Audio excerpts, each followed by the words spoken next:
Hello दोस्तों, नमस्कार। स्वागत है आपका मेरे YouTube channel the old street में। आज मैं पढ़ने वाली हूँ कहानी कप्तान साहब, जो कि प्रेमचंद जी ने लिखी है। जगत सिंह को स्कूल जाना कुनैन खाने या मछली का तेल पीने से कम अप्रिय न था। वह सैलानी, आवारा, घुमक्कड़ युवक था। कभी अमरूद के बागों की ओर निकल जाता और अमरूदों के साथ मालिक की गालियाँ भी बड़े शौक से खाता। कभी दरिया की सैर करता और कभी मल्लाहों की डोंकियों में बैठकर उस पार के देहातों में निकल जाता। गालियाँ खाने में उसे बड़ा मज़ा आता था। गालियाँ खाने का कोई अवसर वह हाथ से नहीं जाने देता था। सवार के घोड़े के पीछे ताली बजाना, इक्को को पीछे से पकड़कर अपनी ओर खींचना, बूढ़ों की चाल की नकल करना उसके मनोरंजन के विषय थे। आलसी काम तो नहीं करता, पर दुर्व्यसनों का दास होता है, और दुर्व्यसन दास के बिना पूरे नहीं होते। जगत सिंह को जब अवसर मिलता घर से रुपए उड़ा लेता। नगद ना मिले तो बर्तन और कपड़े उड़ा ले जाता। किसी भी चीज़ में उसे कोई संकोच नहीं था। घर में शीशियाँ और बोतलें थी, वह सब उसने एक एक करके गुर्दी बाजार में बेच दी। पुराने दिनों की कितनी चीज़ें घर में पड़ी थी, उसके मार एक भी न बचती थी। इस कला में ऐसा दक्ष और निपुण था कि उसकी चतुराई और पटुता पर आश्चर्य होता था। एक बार बाहर ही बाहर केवल कानिरसों के सहारे अपने 2 मंजिला मकान की छत पर चढ़ गया और ऊपर से ही पीतल की एक बड़ी थाली लेकर उतर आया। घर वालों को आहट तक नहीं मिली। उसके पिता ठाकुर भक्त सिंह अपने कस्बे के डाक खाने के मुंशी थे। अफसरों ने उन्हें शहर का डाक खाना बड़ी दौड़ धूप करने पर दिया था, किंतु भक्त सिंह जिन इरादों से यहाँ आए थे उनमें से एक भी पूरा नहीं हुआ। उल्टा हानि की हानि ही होती रही। देहातों में जो भाजी, साग, उपले, ईंधन मुफ्त में मिल जाते थे, वे सब यहाँ बंद हो गए। यहाँ सबसे पुराना घराव था। ना किसी को दबा सकते थे, ना सत्ता कर सकते थे। इस दुर्व्यवस्था से जगत सिंह की हथल कल्पियाँ बहुत अखरती। उन्होंने कितनी ही बार उसे बड़ी निर्दयता से पीटा। जगत सिंह भीमकाय होने पर भी चुपके से मार खा लिया करता था। अगर वह अपने पिता के हाथ पकड़ लेता तो वह हिल भी नहीं सकते थे, पर जगत सिंह इतना सीना जोर ना था। हाँ, मारपीट, घुमक्कड़ी, धमकी, किसी का भी उस पर कोई असर नहीं होता था। जगत सिंह जो ही घर में कदम रखता, चारों ओर से कांव कांव मच जाती। माँ दूर दूर करके दौड़ाती, बहनें गाली देने लगती, मानो घर में कोई सांड घुस आया हो। घर वाले उसकी सूरत से जलते थे। इन तिरस्कारों ने उसे निर्लज्ज बना दिया था। कष्टों के ज्ञान से वह निर्द्वंद सा हो गया था। जहाँ नींद आती थी वहीं पड़ा रहता था। जो कुछ मिल जाता था वही खा लेता था। जो घर वालों को उसकी चोर कला के गुप्त साधनों का ज्ञान होता जाता, वे उसे चौकन्ने होते जाते थे। यहाँ तक कि एक बार पूरे महीने भर उसे उसकी दाल नहीं गिरी। चरस वाले के कई रुपए उधार चढ़ गए। गांजे वाले ने धुआंधार तकाजे करने शुरू किए। हलवाई कड़वी बातें सुनाने लगा। बेचारे जगत का निकलना ही मुश्किल हो गया। रात दिन ताक झांक में रहता, पर घात न मिलती थी। आखिर एक दिन बिल्ली के भागों छींटा टूटा। भक्त सिंह दोपहर को डाक खाने से चले तो एक बीमा रजिस्ट्री जेब में डाल ली। कौन जाने कोई हारकारा या डाकिया शरारत कर जाए, किंतु घर आए तो लिफाफे को अचकन की जेब से निकालने की सूध ही न रही। जगत सिंह तो ताक लगाए हुए ही था। पैसे के लोभ से जब जेब टटोली तो लिफाफा मिल गया। उस पर कई आने के टिकट लगे थे। वह कई बार टिकट चुराकर आधे दाम में बेच चुका था। चट लिफाफा उड़ा दिया। यदि उसे मालूम होता उसमें नोट है तो कदाचित वह छूता नहीं, लेकिन जब उसने लिफाफा फाड़ डाला तो उसमें से नोट निकल पड़े, तो वह बड़े ही संकट में पड़ गया। वह फटा हुआ लिफाफा गला फाड़कर उसके दुष्कृत्य को धिक्कारने लगा। उसकी दशा उस शिकारी की सी हो गई थी जो चिड़िया का शिकार करने जाए और अनजान में किसी आदमी पर निशाना मार दे। उसके मन में पश्चाताप था, लज्जा थी, दुख था, पर उससे भूल का दंड सहने की शक्ति भी नहीं थी। उसने नोट लिफाफे के अंदर रख दिए और बाहर चला गया। गर्मी के दिन थे। दोपहर को सारा घर सो रहा था, पर जगत की आंखों में नींद नहीं थी। आज उसकी बुरी तरह से कुंदी होगी, इसमें संदेह नहीं था। उसका घर पर रहना ठीक नहीं। 10-5 दिन के लिए उसे कहीं खिसक जाना चाहिए। उसका घर पर रहना ठीक नहीं, 10-5 दिन के लिए उसे कहीं खिसक जाना चाहिए, तब तक लोगों का क्रोध शांत हो जाएगा। लेकिन कहीं दूर गए बिना काम नहीं चलेगा। बस्ती में तो क्रोध दिन तक अज्ञातवास नहीं कर सकते, कोई ना कोई ज़रूर ही उसका पता बता देगा और वह पकड़ा जाएगा। दूर जाने के लिए कुछ ना कुछ खर्च तो पास में होना ही चाहिए। क्यों ना वह लिफाफे में से एक नोट निकाल ले, तो ये मालूम ही हो जाएगा कि उसी ने लिफाफा फाड़ा है। फिर एक नोट निकालने में क्या हानि है, दादा के पास रुपए तो हैं ही, झक मार कर दे देंगे। यह सोचकर उसने 10 रुपए का एक नोट उड़ा लिया। मगर उसी वक्त उसके मन में एक नई कल्पना का प्रादुर्भाव हुआ। अगर ये सब रुपए लेकर किसी दूसरे शहर में कोई दुकान खोल ले तो बड़ा ही मज़ा हो। फिर एक एक पैसे के लिए उसे क्यों ही इतनी चोरी करनी पड़े। कुछ दिनों में वह बहुत सा रुपए जमा करके घर आ जाए तो लोग कितने चकित हो जाएंगे। उसने लिफाफे को फिर निकाला। उसमें कुल 200 रुपये का नोट था। 200 रुपये में दूध की दुकान खूब चलती है। आखिर मुरारी की दुकान में 2-4 कड़ाव और 2-4 पीतल के थालों के सिवा और क्या है। कितने कितने ठाठ से रहता है। रुपए की चरस उड़ा देती है। एक एक दाव पर 10-10 रुपए रख लेता है। नफ़ा ना होता तो वह ठाठ से कैसे निभाता। इस आनंद कल्पना में वह इतना मगन हुआ कि उसका मन उसके काबू से बाहर हो गया। जैसे प्रवाह में किसी के पांव खड़ जाएं और वह लहरों में बह जाए। उस दिन शाम को वह बम्बई चल दिया। दूसरे ही दिन मुंशी भक्त सिंह पर गबन का मुकदमा दायर हो गया।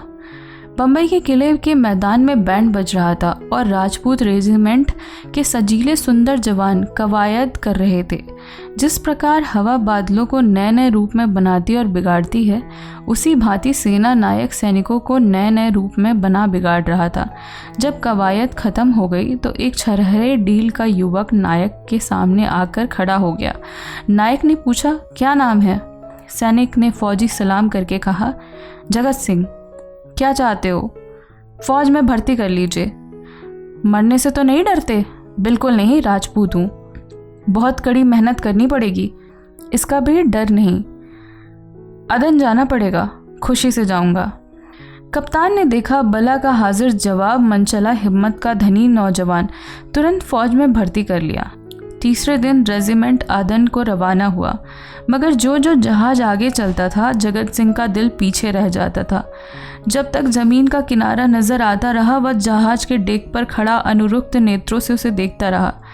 जब वह भूमि तट जल में विलीन हो गया तो उसने एक ठंडी सांस ली और मुंह ढांपकर रोने लगा।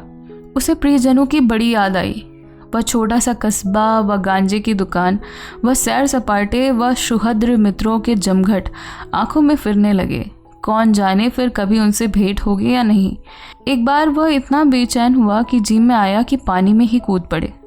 जगत सिंह को अदन में रहते 3 महीने गुजर गए। भांति भांति की नवीनताओं ने कई दिन तक उसे मुग्ध किए रखा, लेकिन पुराने संस्कार फिर जागृत होने लगे। अब कभी कभी उसे स्नेहमयी माता की याद आने लगी, जो पिता के क्रोध, बहनों के धिक्कार और स्वजनों के तिरस्कार में भी उसकी रक्षा करती थी। उसे वह एक दिन याद आया जब वह बीमार पड़ गया था। उसे बचने की कोई आशा नहीं थी, पर ना तो पिता को उसकी कुछ चिंता थी, न बहनों को। केवल माता थी जो रात की रात उसके सिरहाने बैठी अपनी मधुर स्नेहमयी बातों से उसकी पीड़ा शांत कर रही थी। उन दिनों कितनी बार उसने उस देवी को नित्य रात्रि में रोते देखा था।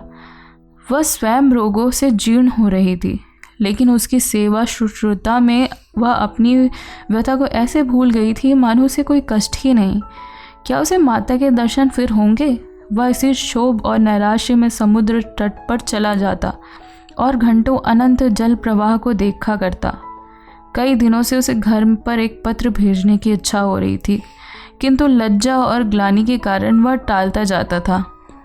आखिर एक दिन उससे नहीं रहा गया। उसने पत्र लिखा और अपने अपराधों के लिए क्षमा मांगी। पत्र आदि से अंत तक भक्ति से भरा हुआ था। अंत में उसने इन शब्दों में अपनी माता को आश्वासन दिया, माता जी, मैंने बड़े बड़े उत्पात किए हैं। आप लोग मुझसे तंग आ गए हैं। मैं उन सारी भूलों के लिए सच्चे हृदय से लज्जित हूँ और आपको विश्वास दिलाता हूँ कि जीता रहा तो कुछ ना कुछ करके दिखाऊंगा। तब कदाचित आप मुझे अपना पुत्र कहने में संकोच नहीं करें। मुझे आशीर्वाद दीजिए कि अपनी प्रतिज्ञा का पालन कर सकूं। यह पत्र लिखकर उसने डाक खाने में छोड़ा और उसी दिन से उत्तर की प्रतीक्षा करने लगा। किंतु 1 महीना गुजर गया और कोई जवाब नहीं आया। उसका जी घबराने लगा। जवाब क्यों नहीं आता? कहीं माताजी बीमार तो नहीं? शायद दादा ने क्रोधवश जवाब ना लिखा हो। कोई और विपत्ति तो नहीं आ पड़ी? कैंप में एक वृक्ष के नीचे कुछ सिपाहियों ने शालिग्राम का एक मूर्ति रख छोड़ी थी। कुछ श्रद्धालु सैनिक रोज उस प्रतिमा पर जल चढ़ाया करते थे।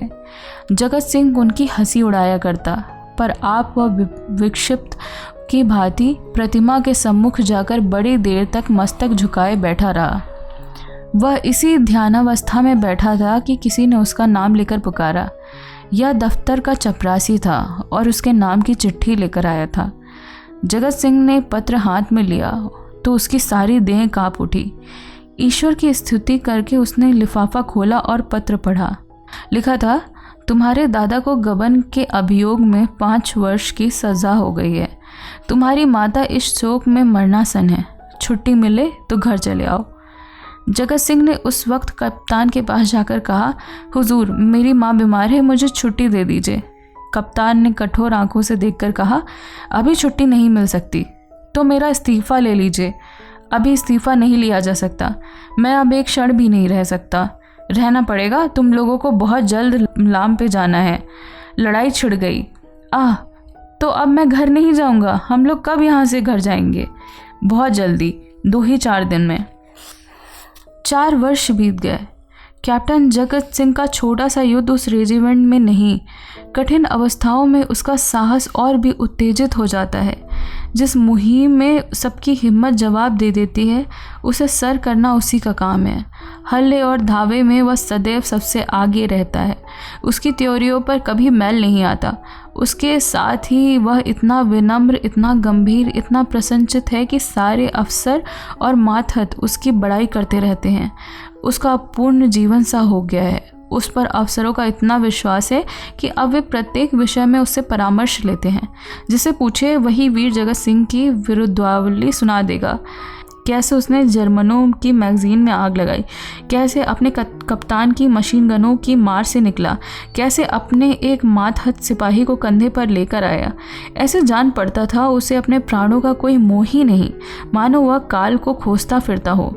लेकिन नित्य रात्रि के समय जब जगत सिंह को अवकाश मिलता है, वह अपनी छोलदारी में अकेले बैठकर घर वालों को याद कर लिया करता है। 2-4 आंसू की बूंदें अवश्य गिरा लेता है। वह प्रति मास अपने वेतन का बड़ा सा भाग घर भेजता है और ऐसा कोई सप्ताह नहीं जाता जबकि वह माता को पत्र न लिखता हो। सबसे बड़ी चिंता उसे अपने पिता की है, जो आज उसी के दुष्कर्मों के कारण कारावास की इतनी यातना झेल रहे हैं। हाय, वह कौन सा दिन होगा जबकि वह उनके चरणों में सिर रखकर अपना अपराध क्षमा कराएगा और वह उसके सर पर हाथ रखकर आशीर्वाद देंगे। 4.25 वर्ष बीत गए। संध्या का समय है। नैनी जेल के द्वार पर भीड़ लगी हुई है। कितने ही कैदियों की मियाद पूरी हो गई। उन्हें लिवा जाने के लिए उनके घर वाले आए हुए हैं, किंतु बूढ़ा भक्त सिंह अपनी अंधेरी कोठरी में सिर झुकाए उदास बैठा है। उसकी कमर झुककर कमान हो गई है। देह अस्थि पंजर मात्र रह गई है। ऐसा जान पड़ता है किसी चतुर शिल्पी ने एक अकाल पीड़ित मनुष्य की मूर्ति बनाकर रख दी है। उसकी भी मियाद पूरी हो गई है, लेकिन उसके घर से कोई नहीं आया।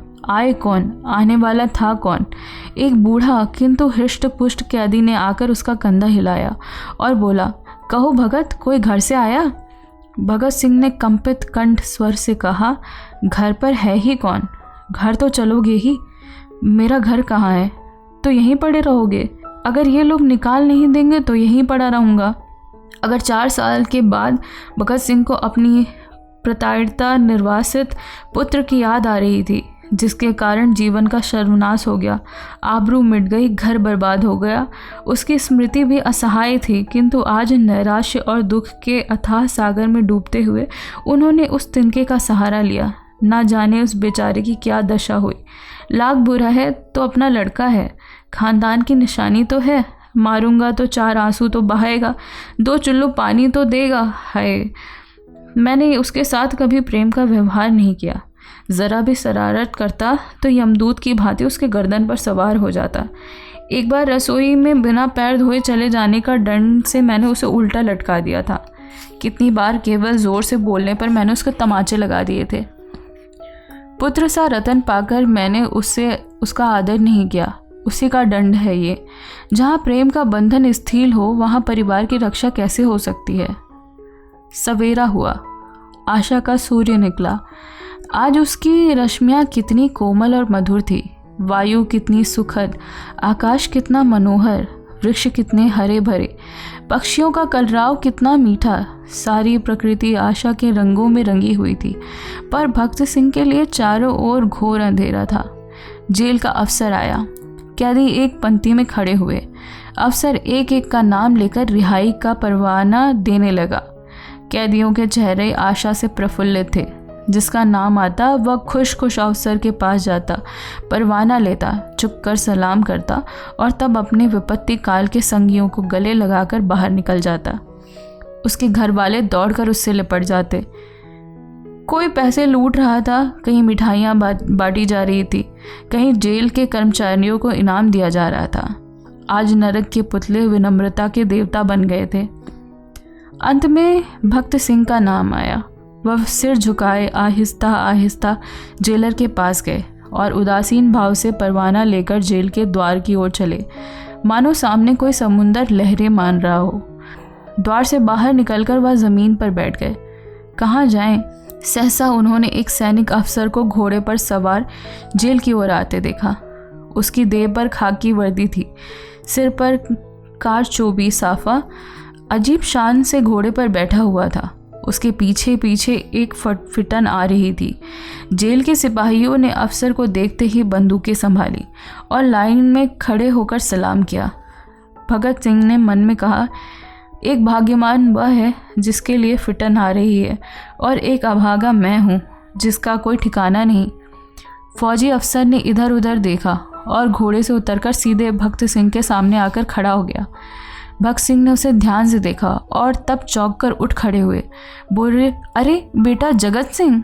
जगत सिंह रोता हुआ उनके पैरों पर गिर पड़ा। और ये कहानी यहाँ पे समाप्त होती है। मिलती हूँ आपसे अगली कहानी में बहुत ही जल्द। जुड़े रहिए द ओल्ड स्ट्रीट से।